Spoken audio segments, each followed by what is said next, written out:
Article 79. L'évolution de l'intelligence dans le mental de l'ego par Sandra Vimont. L'ego qui croit ses pensées est toujours susceptible de se penser intelligent, et même plus intelligent que les autres.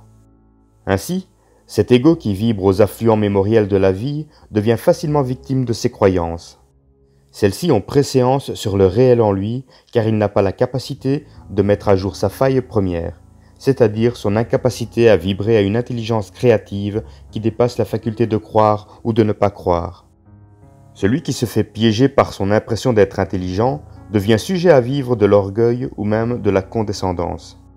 Il cherche à convaincre en s'efforçant de ne pas perdre son image qu'il se fait de lui-même, soit sa place sur le podium de son estime personnelle. Il en résulte un individu qui se donne le beau jeu, et ceci devient un mécanisme psychologique qui révèle de son incapacité à vibrer au réel de la vie.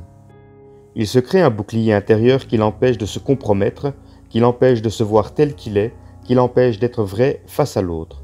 Sans aucun doute, il fait tout pour fuir une souffrance qui le dépasse. La psychologie de fuite qu'il a développée est donc une voie de contournement pour ne pas avoir à faire face à lui-même. L'ego qui se croit intelligent n'a pas la mesure réelle de qui il est, et il n'aura pas cette mesure tant et aussi longtemps qu'il n'aura pas intégré la vibration intelligente de son esprit, tout en ayant harmonisé son rapport avec autrui.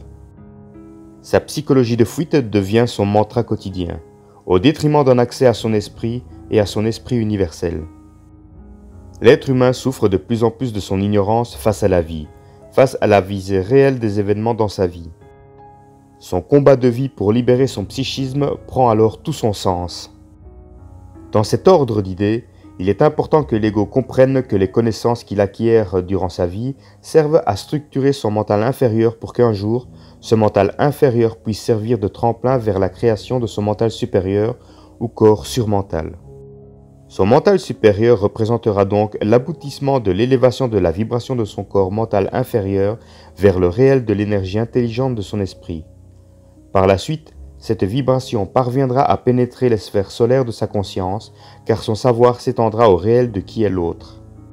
Il pourra alors comprendre sa vie sous un regard neuf, non assujetti à la polarité et à la croyance.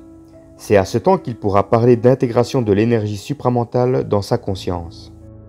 Pour avoir accès à une intelligence créative intégrée et libre du connu, l'individu doit avoir suffisamment souffert de la vie, ce qui lui permet ultimement de ne plus accepter de se faire berner par différentes entités qui cherchent à le désinformer via la pensée. Ces entités n'ont évidemment aucun intérêt à dévoiler les règles du jeu à l'ego. Ce dernier doit donc apprendre à voir au-delà de ce qu'on aimerait lui faire croire dans sa tête.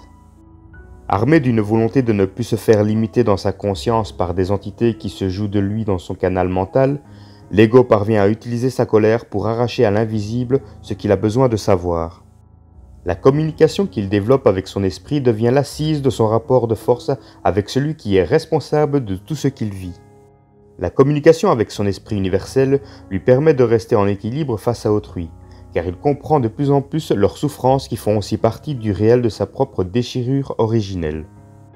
Lorsqu'il intègre les énergies prépersonnelles de son esprit et de son esprit universel, plus aucune coloration ne peut brimer son discours, car son verbe n'est pas limité à l'interprétation psychologique d'une vie qu'il ne comprend pas. Il travaille directement avec le réel de la vie qui était auparavant voilé dans sa conscience. Cet individu n'est donc plus la victime du scénario de la vie mondaine, puisqu'il utilise cette vie pour y arracher son identité de conscience. Il n'a plus recours aux attitudes psychologiques, que ce soit l'impression d'être intelligent, d'être meilleur que l'autre, ou alors de jouer à la victime via la manipulation. Son intelligence créative lui permet de constamment dévoiler le réel derrière l'information qu'il reçoit, et donc de ne pas actualiser ce qui vient vers lui et qui est mensonger. Enfin, on reconnaît l'intelligence réelle et créative chez un ego par la vibration qu'il véhicule dans sa parole et dans ses gestes. Il émet une vibration non polarisée qui se complète en elle-même. Il ne génère pas la peur, ni la manipulation émotive chez ses semblables par une sensation imminente de panique.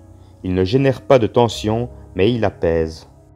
Il a assez d'amour en lui pour ne pas croire qu'il est mieux que l'autre. Il n'impose pas, mais agit de manière à permettre à ses semblables de se définir et apprendre à ressentir, à entrer dans leur propre réel. Il respecte le temps de chacun. Cet article provient du site www.supramental.biz, voix narrative d'Orion Roméo.